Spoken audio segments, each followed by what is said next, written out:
দিছে, এই বদদুয়া কবুল হওয়ার ব্যাপারে কোনো সন্দেহ আছে নাকি? নাই। তাহলে রমজান পাইলাম, গুনাহ মাফ করাইতে পারলাম না, তা আমার চাইতে পোড়া কপাল আর কেউ হইতে পারে? এটা চিন্তা করার সুযোগ নেই। আর আমার মতো আরও কতজন আছে না, ওই কতজন কি আমলের কারণে আল্লাহ তারে মাফ করে দিব আমিও জানি না।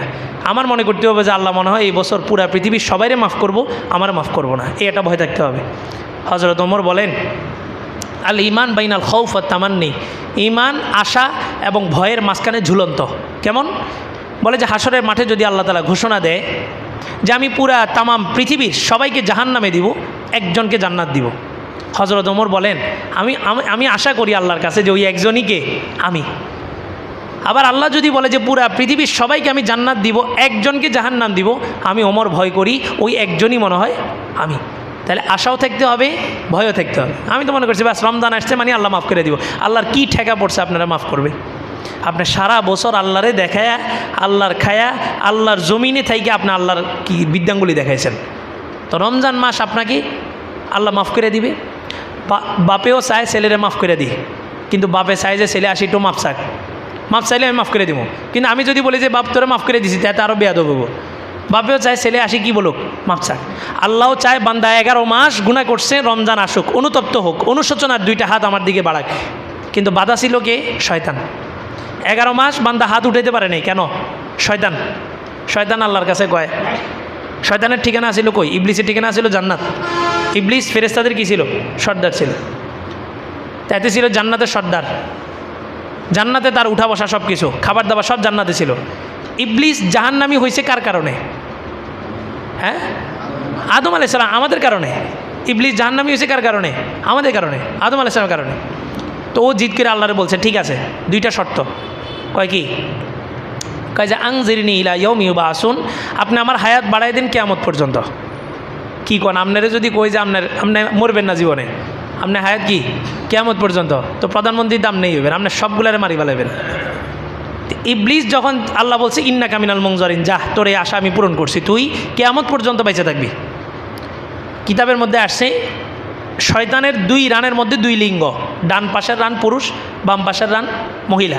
এই 2 রান মিলিত হইলেই এখান থেকে লক্ষ লক্ষ কোটি কোটি শয়তান আরও বের হয়।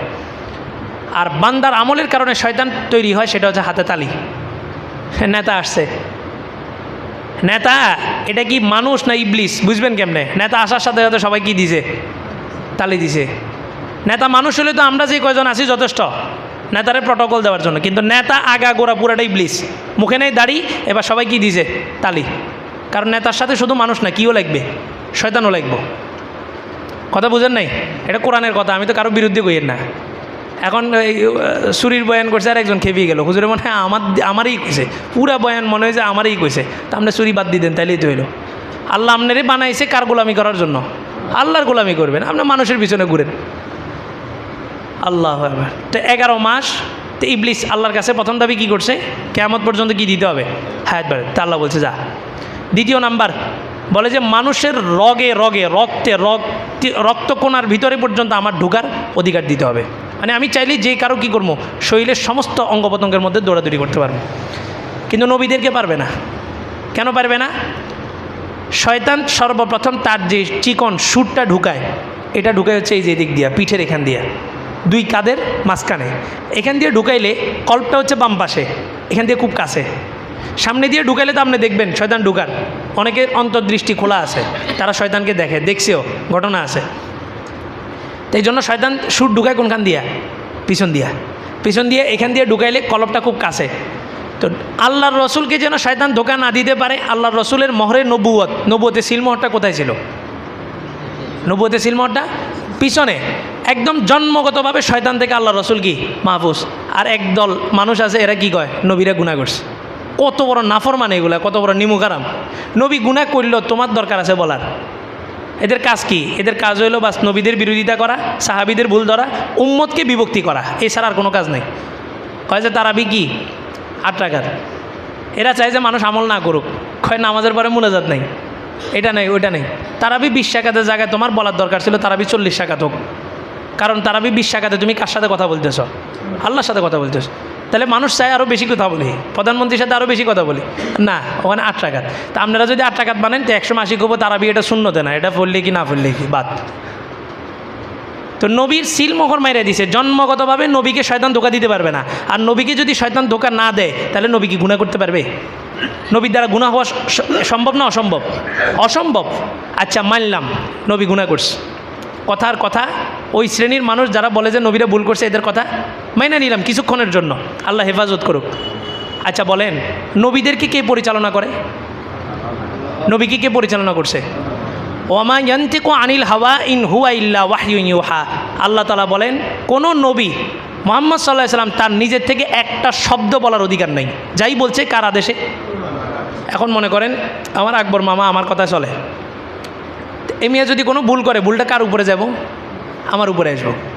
ভুলটা কার উপরে যাব? ভালো করে বুঝেন, এটা ঈমান আকীদার মাসালা। সমাজের এই শ্রেণীর মানুষগুলা মানুষের ঈমান হরণ করে ফেলতেছে। আমাদের সামনে আবার আসে না, ওই সাধারণ মানুষের ধরে ধরে এই সমস্ত জিনিসগুলো বোঝায়, কিতাব বিতরণ করে, কয় যে এই বইটা পড়িয়েন। আল্লাহর কালাম আর হাদিস থাকতে আবার ওখানে কিতাব পড়ার দরকারটা কি? এখন আপনি যদি বলেন যে নবী ভুল করছে, তাহলে নবীকে কে পরিচালনা করতেছেন? তাহলে আপনার এই বক্তব্য কার উপর যায় পড়তেছে? আল্লাহর উপরে যায় পড়তেছে। আপনি ঈমান আছে নাকি? মানে কথা যে একটা বলি এটা নিজেও চিন্তা করি না যে কথাটা বাস কীভাবে বলতেছে। কয় যে নবীরা মানুষ না, তো নবীরা তো মানুষ। নবীরা কি আমাদের মতো মানুষ নাকি? নবীদের ভিতরে আর আমাদের মধ্যে পার্থক্য কি? আমরা গুনাহ করি, নবীরা গুনাহ করে না, পার্থক্য এটাই তো। তাহলে নবীরাও খানা খায়, নবীরাও সব কিছু করে। নবীদের কয় যে নবীরা মানুষ, এই জন্য তারা ভুল করছে। করলে করছে, তোমারে তো মাথা ব্যথা কেন? নবীরা ভুল করলে কি না করলে কি? তুমি ঠিক আছো নি? কয় যে সাহাবীদের কথা নেওয়া যাবে না, সাহাবীদের বক্তব্য নেওয়া যাবে না। কেন? কয় সাহাবীরা কী করছে? ভুল করছে। কয় সাহাবীরা জেনা করছে। এবার একটা ঘটনা শোনেন, সময় মনে বেশি লাগে যান নাকি? এগুলো ঈমানের বিষয়, বুঝছেন? আমরা তো আসলে অজু ভাঙ্গার কারণ কয়টি সবাই করতে পারবো, একটা পিচ্ছি পোলাও করতে পারবো অজু ভাঙ্গার কারণ কয়টি। অথচ ঈমান যদি না থাকে ও যদি কোনো কাজ হবে হবে না। আপনি যে কোনো একটা মসজিদের ইমামকে জিজ্ঞেস করেন যে হুজুর ঈমান ভঙ্গের কারণ কয়টা, বলতে পারবে না। আমরা ঈমানই জানি না কি আসি অজু ভাঙ্গার কারণ, নামাজ ভাঙ্গার কারণ, এই বিবিরে তালাক দিলে কী হবো, এমনি করলে কী হবে, এমনি করলে কী হবে, এগুলো লই। প্রথম কোনটা লাগবে? ঈমান লাগবে। সাহাবীরা প্রথম ঈমান আনছেন, তারপরে না কোরআন শিখছেন, হাদিস শিখছেন, নামাজ শিখছেন। আপনার ঈমান না, আপনার নামাজ রোজা হজ জাকাত লই এলো বাতারি, নামাজের 20 রাকাত না 8 রাকাত। ওনারা শুধু জিজ্ঞেস করবেন যে ঈমান কিসের নাম, ঈমান কাকে বলে, কয় কারণে ঈমান ভাঙ্গে। আমরা হুজুররাই তো জানি না, আপনারা কোথা থেকে জানবেন? তো ঈমান এটা খুব গুরুত্বপূর্ণ বিষয়। বলে যে সাহাবীরা কী করছে? ভুল করছে। খালি ভুল না, জেনাও করছে। তো মায়েজা আসলামের ঘটনা বলে, কয় যে মায়েজা আসলামী সাহাবী ছিল, জেনাও করছে। আচ্ছা একটু পরে বলতেছি, এটা জেনার ঘটনাটা শুনেন। তাফসীরি কিতাবের মধ্যে আসছে, হাদিসের কিতাবে, মায়েজা আসলামী আল্লাহ রসুলের সামনে আসছে, জেনা করছে। জেনা করার দ্বারা বোঝা গেছে সাহাবীরা ফেরেশতা নয়, তারা কি মানুষ। কয় যে হুজুরের আবার ছেলে হয়, ইমাম সাহেবের আবার কি হয়, ছেলে হয়। ইমাম সাহেব আবার উজু করে, আর ইমাম সাহেব তো আপনার মতো মানুষ, উনিও বিয়ে শাদী করছে, ওনার ছেলে হবো না? এটার মানুষ খুব আশ্চর্য। ইমাম সাহেব এই কাজটা করতে পারে। কিছু কিছু ইমামের দ্বারা কিছু কিছু ভুল হয়, হইতেই পারে। ইমাম সাহেব টাকা চুরি করছে, ইমাম সাহেব কোনো একটা নারী কেলেঙ্কারিতে জড়াই গেছে, হইতে পারে না? তো কাছে ইমাম সাহেব তো মানুষ, ইমাম সাহেব টাকা চুরি করছে, এর দ্বারাই বোঝা যায় ইমাম সাহেব ফেরেশতা নয়, ইমাম সাহেব কি মানুষ, আল্লাহর ভয় নেই, এই জন্য করি ফেলাইছে। তো মায়েজা আসলামী জেনা করছে।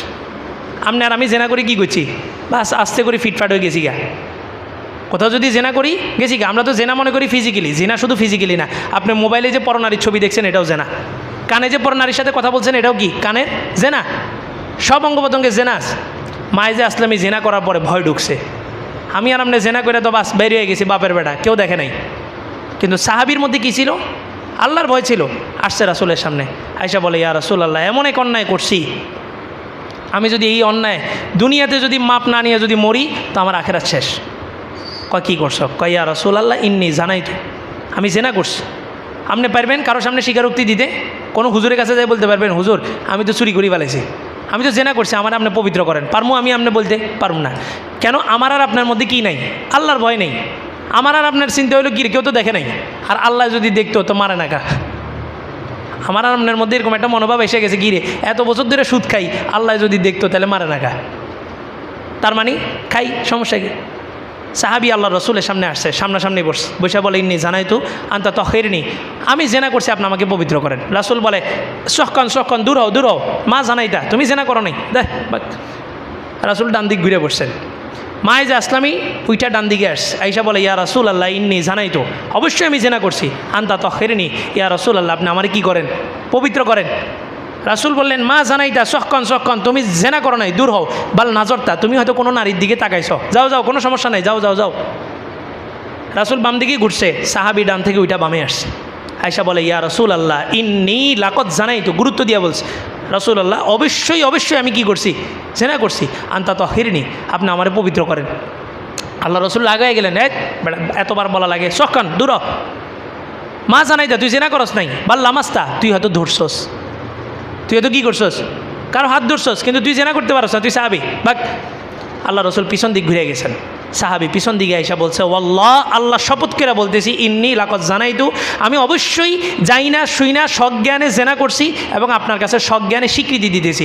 আনতা তহিরিনি আপনি আমার পবিত্র করেন। কয়বার সাক্ষী দিছে? চারবার। চারবার সাক্ষী দিলে কি করতে হয়? বিধান বাস্তবায়ন করতে হয়। একটা বিধান বাস্তবায়ন করার জন্য কয়টা সাক্ষী লাগে? 4টা। এবার একটা মজার ঘটনা শুনবেন। গত বছর হাইকোর্টে রিট জারি করছে যে স্ত্রী যদি স্বামীর ব্যাপারে ধর্ষণের মামলা দেয় তো এই মামলা গ্রহণ করা হবে। শুনেন নাই মনে হয় আপনারা? এটা গত বছরের ঘটনা। তা আমার সাথে এক অফিসারের সম্পর্ক আছে ভালো, ইসলামী ফাউন্ডেশনের কয়েকটা প্রোগ্রামে ওনার সাথে আমি গেছিলাম। উনি একদিন আমার মসজিদে আসছে, এমনি দেখা করতে আসছে। তা আমি বললাম যে আপনারা যে রিট একটা জারি করলেন এটার কোনো ভিত্তি আছে? স্ত্রী কার? স্বামীর। স্বামী আবার ধর্ষণ করবে, ধর্ষণ শব্দটা কোথায় ব্যবহার? আপনি ডিকশনারি খোলেন, ধর্ষণ শব্দটা কোথায় ব্যবহার? তো উনি আবার জ্ঞানী আছিল, উনি কয় যে হ্যাঁ হুজুর আপনি জায়গা মতো ধরছেন, ধর্ষণ শব্দ ব্যবহার হয় জোরপূর্বক কিছু করলে, জোরপূর্বক কিছু করলে ওটারে ধর্ষণ বলা হয়। এটা স্বামী স্ত্রীর ক্ষেত্রে হইতে পারে। আমাকে বাহ চমৎকার, আপনি তো একদম আমার মুখ বন্ধ করাই দিলেন। ধর্ষণ মানে কি? জোরপূর্বক যে কাজটা করা হয়, ইজ্জত সম্ভ্রাম লুণ্ঠন করাকে কী বলা হয়? ধর্ষণ বলা হয়। তো এটা স্বামী স্ত্রীর ক্ষেত্রেও হতে পারে। অনেক সময় দেখা গেছে স্ত্রী মোট নাই স্বামীর, অথচ আল্লাহর রসুল বলেন কেউ যদি চুলার মধ্যে দুধ গরম করতে দিছে, দুধটা সেন্সিটিভ না, একটু বেশি হইলেই দুধ পুড়ে যাব, দুধ জাল দেওয়াটা, কয় যে ওই সময়ও যদি কোনো স্বামী তার স্ত্রীকে বলে যে আসো আমার কামনা বাসনা তুমি পূরণ করো, স্ত্রীর জন্য আবশ্যক ওই চুলার দুধ ওখানে রেখে দিয়ে স্বামীকে সন্তুষ্ট করা। এটা হাদিস। তো এবার আমি ওই অফিসারে কইলাম তাহলে এবার আমার একটা জবাব দেন। মনে করেন মানলাম এটা রিট জারি হয়েছে, এটা ফাইনাল হয়ে গেছে, স্ত্রী যদি কোনোদিন মামলা করে স্বামীর বিরুদ্ধে তাহলে মামলা কি করতে হবে? দায়ের করতে হবে, মামলাটা নিতে হবে। তাহলে আমাকে আপনি বলেন একটা জেনা প্রমাণিত হওয়ার জন্য কয়জন সাক্ষী লাগে? 4 জন। ওকে বাস, একটা জেনা প্রমাণিত হইতে কয়জন সাক্ষী লাগে? 4 জন। আপনি একজনের ব্যাপারে বলবেন যে আমাদের দর্শন করছে, হবে না, 4 জন সাক্ষী লাগবে। তো 4 জন সাক্ষী কই থাকতে হইব? স্পটে, যেখানে ধর্ষণ হয়েছে ওখানে স্পটে কয়জন সাক্ষী থাকা লাগবো? 4 জন। তাইলে এবার আপনার বোরে লই রুমে কি একলা ঢুকতে পারবেন? বুঝেন নাই মাসালা? ধর্ষণ প্রমাণিত হওয়ার জন্য কয়টা সাক্ষী লাগবে? 4টা। 4 জন সাক্ষী কোন সময়? পরে দেখছে না তৎক্ষণাৎ যখন দেখছে তখনের? তৎক্ষণাৎ। এটাকে ইসলাম এত কঠিন করছে কেন? বলে যে 2 জন জেনা করছে, একজন পুরুষ একজন নারী কি করছে? জেনা করছে। এটা আল্লাহর কাছে মাপ চাইলে কী হয়ে যাবে? আল্লাহর কাছে মাপ চাইলে কী হয়ে যাবে? মাফ হয়ে যাবে। এখানে একটা মাসালা আছে, মাসালাটা আপনাদের বিশেষভাবে বলি। এটা হচ্ছে অবিবাহিত একজন পুরুষ একজন নারী যদি জেনা করে আল্লাহর কাছে মাপ চাইলে কী হয়ে যাবে? মাফ হয়ে যাবে। কিন্তু মাসালা আরও কঠিন হলো বিবাহিতদের ক্ষেত্রে। কোনো বিবাহিতা নারী যদি পরকীয়া লিপ্ত হয়, কোনো বিবাহিতা নারী যদি কারোর সাথে পরপুরুষের সাথে সম্পর্কে জড়িত হয়, তো এটা আল্লাহর কাছে মাপ চাইলে হবে না, ওই স্বামীর কাছে মাপ চাইতে হবে। স্ত্রী কার? স্ত্রীকে মহারানা দিয়ে কে কিনছে? স্বামী কিনছে। তাহলে এটা স্বামীর হক, এটা আল্লাহর কাছে মাপ চাইলে হবে না, এটা বান্দার হক, বান্দার কাছে মাপ চাইতে হবে। কঠিন মাসালা এটা। তো ইসলাম বলে 4 জন সাক্ষী হইলে তারপরে জেনার বিধান বাস্তবায়ন করা হবে, জেনার হুদুদ। কেন? বলে যে একজন মুসলমানের সম্মান আছে, সে শয়তানের ধোকায় পড়ে একটা গুনাহ করে ফেলাইছে, সে আল্লাহর কাছে মাপ চাইলে মাফ হয়ে যাব। কিন্তু তারে যদি তুমি জনসম্মুখে আনতে চাও, মানুষের সামনে এসে আইনা যদি বিচার করতে চাও, এটার দ্বারা সামাজিক একটা অবস্থান নষ্ট হয় না? ছোটো ছোটো বাচ্চারা গিরি কী হয়েছে, কী করছে, এই যে একটা সামাজিক অবকাঠামো নষ্ট হয়েছে। এই জন্য ইসলাম বলে এখানে কয়জন সাক্ষী লাগবো? 4 জন। তো কেউ জেনা করতে 4 জন সাক্ষী লই যায়, হয় না। তো এখন আপনি যদি হাইকোর্টে রিট জারি করেন যে স্ত্রী ধর্ষণের মামলা করলে স্বামীর বিরুদ্ধে ধর্ষণের মামলা নেওয়া হবো, তাহলে আপনি ঘরে ঢুকতে সবসময় আপনার খাটের পাশে কয়জন সাক্ষী লেখা রাখবো? 4 জন। এটা পারবেন? ওই অফিসার কয় না, এটা তো পারুন না। আল্লাহ, ইসলাম এটা শাশ্বত একটা বিধান, কিয়ামত পর্যন্ত সমস্ত মানবতন্ত্রের বিরুদ্ধে এটা মোকাবেলা করবে, চ্যালেঞ্জ করবে। ইসলামকে বাদ দিয়ে আপনি যত কঠিন নিয়ম করেন চুরি বন্ধ করার জন্য, এই যে ইয়াবা পাচার করে না ওই যে বর্ডার থেকে, 14 সালে বর্ডারে সরাসরি ক্রস ফায়ার করা হয়েছে। এই যে ইয়াবা নেশাদ্রব্যগুলো আনার কারণে কি করা হয়েছে, ক্রস ফায়ার করা হয়েছে। কি বন্ধ করতে পারছে? পারে নাই। কোরআনের বিধান যেটা, এটা বাস্তবায়ন করুক, একদিনেই বন্ধ হয়ে যাবে। কি বলেন, মার্ডার খুন কি আমাদের সমাজে বন্ধ হয়েছে? হয় নাই। বরং দেখা গেছে কি যে খুনি আসামি এই যখন জেলে ঢুকছে আসামি হয়ে ঢুকছে, পরে আরেক দল আইসা তারা আবার নেতা হিসাবে বের করছে, দলীয় প্রধান হিসাবে বের করছে। চোর ঢুকে এই বের হয় কি হয়ে, ডাকাত ঢুকে এই বের হয়ে খুনি ঢুকে সে পরবর্তী আরেকটা জেনারেশনের লিডার হয়ে বের হয়। এটা হচ্ছে মানব রচিত তন্ত্রের ফর্মুলা। এই মানব রচিত তন্ত্র সমাজকে এটা দিস। এই সমাজ কোনো দিন হয়নি। আর আল্লাহ কি বলে, একটা কেসাস বাস্তবায়ন করো, একজন মারছে তারে ধরে না রাস্তা চৌরাস্তা সবার সামনে ঝুলাই দাও, একটা কেসাস বাস্তবায়ন। তো সাহাবি আসছে, আইসা স্বীকারোক্তি দিছে, 4টা সাক্ষী হয়েছে।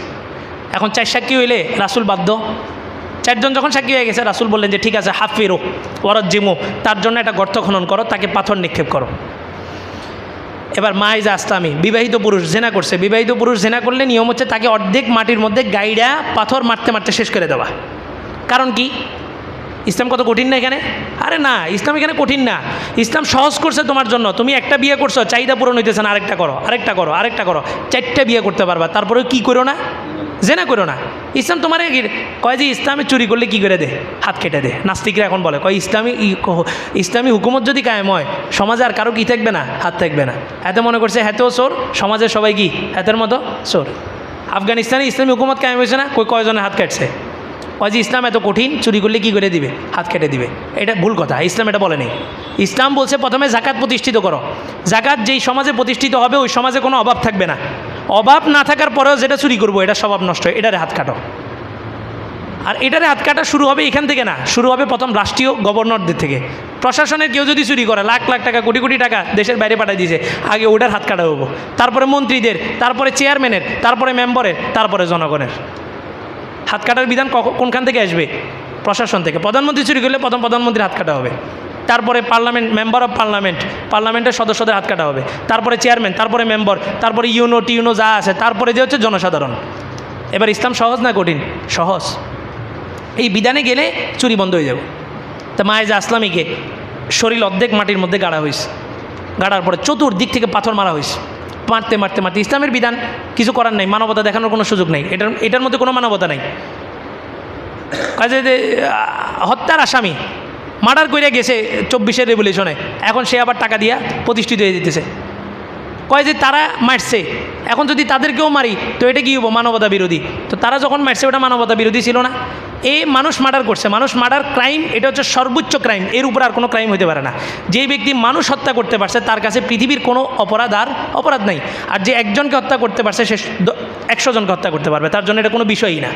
তা আপনি তার উপরে মানবতা দেখাইলেন, তো সেই যেগুলোরে মারছে ওগুলোর উপরে মানবতা কোথা থেকে আসে? ওগুলোর মানবতা কোথায়? তো কয় যে এখন বাদ। তো ইসলাম বলে না, যেখানে যেটা বিধান বাস্তবায়ন করা দরকার করতেই হবে, ওটার মধ্যেই আমাদের সুখ শান্তি বুঝে আসুক আর না আসুক। তো মায়েজা আসলামীকে গাইডা চতুর্দিক থেকে পাথর মারা হয়েছে, মারতে মারতে মারতে একজন বড় সাহাবি, নাম আসছে কিতাবের মধ্যে, এত জোরে পাথর মারছে যে মাথার মধ্যে যায়, মাথা থেতলে মাথার থেকে মগজ বা রক্ত ছিটকে যায় আরেকজন সাহাবির কাপড়ের উপরে পড়ছে। স্বাভাবিকভাবে আমরা চোরকে ঘৃণা করি, চুরিকে ঘৃণা করি না, আমাদের সমাজের একটা টেন্ডেন্সি, আসলে এটা ঠিক না। ঘৃণা করতে হবে কি চুরিকে? চোর তো সে তো মানুষ, তাকে আল্লাহ মহব্বত করতেছে, আপনি তাকে কেন ঘৃণা করবেন? বুঝেন নাই? আমরা চোরকে যেই পরিমাণ ঘৃণা করি, চুরিকে ওই পরিমাণ ঘৃণা করি না। তো চোরকে চোর একজন ধরলে হয়েছে, এর মাইরা দেরা, এর অবস্থা একদম খারাপ করে ফেলি। তো সাহাবিকে যখন পাথর মারা হয়েছে, ওই সাহাবির রক্ত যায় আরেকজন সাহাবির গায়ের উপরে পড়ছে, পড়ার পরে ওই সাহাবি মানে একটু রক্ত তো এমনিই না পাক, তার উপর আবার একজন কি জেনা করছে এমন একজন লোকের। তো উনি এভাবে এভাবে করে মানে এটা সরাই দিতেছে, দৃষ্টি পড়ছে আল্লাহ রসুলের। রাসূল ডাক দিলেন, এদিকে আসো। তুমি মায়েজা আসলামের রক্ত কি ঘৃণা করতেছ? তুমি জানো মায়েজা আসলামীকে, যাকে মাত্র হত্যা করা হয়েছে, তার কথা রাসূল বলতেছেন। রাসূল বলেন যে সে এই পরিমাণ আল্লাহর কাছে তওবা করছে। মহল্লাবাসী আসছে, আয়েশা বলে, ইয়া রাসূলুল্লাহ, রাত্রে ঘুমাইতে পারি না। কেন? বলে যে রাত হইলেই পাহাড় থেকে এক বিকট শব্দ আসে, আমরা ঘুমাইতে পারি না। আল্লাহ রসুল কাফেলা পাঠাইলেন, ধৈর্য নিয়ে আসো। কে সে? ধৈর্য নিয়ে আসছে, দেখা যায় মায়েজা আসলামী। তার গুনার উপরে সে লজ্জিত হইয়া মানুষ যখন ঘুমায় যেত পাহাড়ের মধ্যে যায় চিৎকার করে সে কান্ত যে আল্লাহ আপনি আমারে মাফ করেন, আমারে মাফ করেন। আল্লাহ রসুল বলেন লাউ কুসিমাত তাওবাতুহু আলা আহলিল মাদিনাতি লাকাফাত, সে এই পরিমাণ তওবা আল্লাহর কাছে করছে যে তার তওবা যদি সমগ্র মদিনাবাসীর উপরে যদি বন্টন করে দেওয়া হয় তো সমস্ত মদিনাবাসীর গুনাহ মাফ হয়ে যাবে। আর তুমি তার রক্তকে ঘৃণা করতেছো? আচ্ছা বলেন, মায়েজে আসলামী জেনা করছে, কি মজা লইয়া কয় সাহাবি কী করছে জানেন? সাহাবি জেনা করছে, এটা নিমুখ হারাম। সাহাবি যদি জেনা করে থাকে, সাহাবির তওবাটা বল, সাহাবি কি পরিমাণ তওবা করছে যে তার তওবা এই পরিমাণ আল্লাহর কাছে গ্রহণযোগ্য হয়েছে যে এটা যদি বন্টন করা হয় মদিনাবাসীর উপরে তো সমস্ত মদিনাবাসীর গুনাহ কী হয়ে যাবে? মাফ হয়ে যাবে।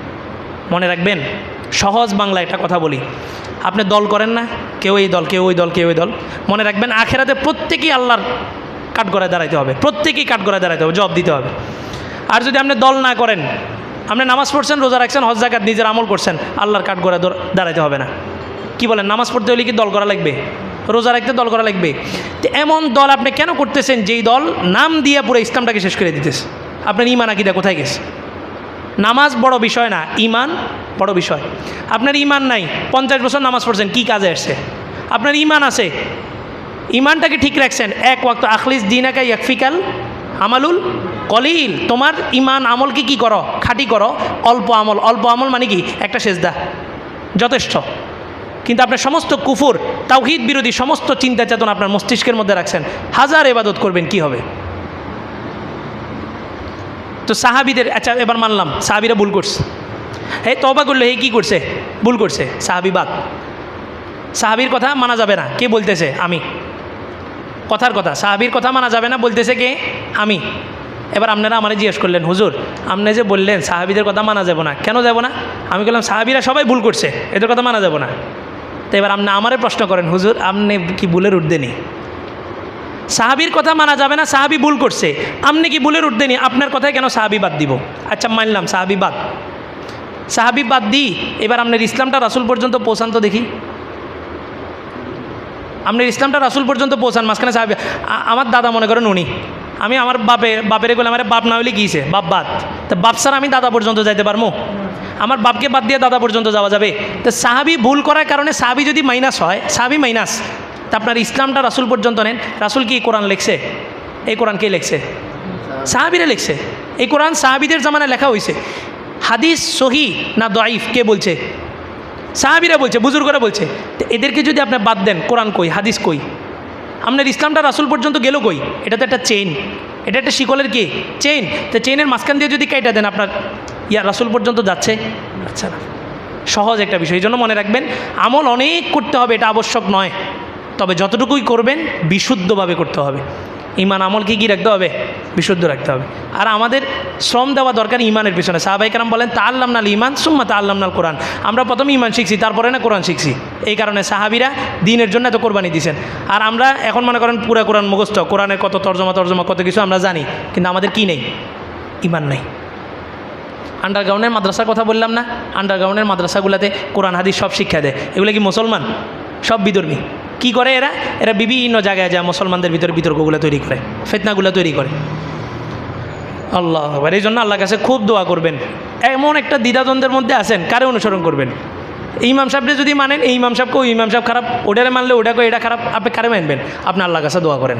দোয়াটা হলো কি? আল্লাহুম্মা আরিনাল হাক্কা হাক্কান ওয়ারযুকনা ইত্তিবাআ ওয়া আরিনাল বাতিলা বাতিলান ওয়ারযুকনা ইজতিনাবা। বাংলা বলতে পারেন যে আল্লাহ, এখন এমন একটা যুগ চলতেছে, হক বাতিল বুঝি না, আপনি আমার সামনে হকটাকে স্পষ্ট করে দেন, শুধু স্পষ্ট নয়, হককে অনুসরণ করার তৌফিক দান করেন। আবার বাতিলটাকে আপনি চিহ্নিত করে দেন, বাতিল থেকে আমাকে দূরত্ব বজায় রাখার তৌফিক দান করেন। আল্লাহ চাইলেই না আপনার দ্বারা সম্ভব হবে, আল্লাহ না চাইলে কি সম্ভব হবে নাকি? আর আল্লাহ আপনাকে দিবে কখন? যখন আপনি চাইবেন। ওই কথাটাই বলতেছিলাম যে বাবা চায় ছেলে এসে কি চাক? মাপ চাক। আল্লাহও চায় বান্দা আল্লাহর দিকে ঘুরুক, এই জন্য 1 মাস রমজানের মাস সময় দিস। এই রমজানের প্রত্যেকটা নামাজের পরে দোয়া করেন যে আল্লাহ আপনি আমাকে হেদায়েত দান করেন, ইহদিনাস সিরাতাল মুস্তাকিম। ইমামও পড়ে, আপনিও পড়েন, হুজুরও পড়ে, মুজুরও পড়ে। কেন? আমাদের সবার কি দরকার?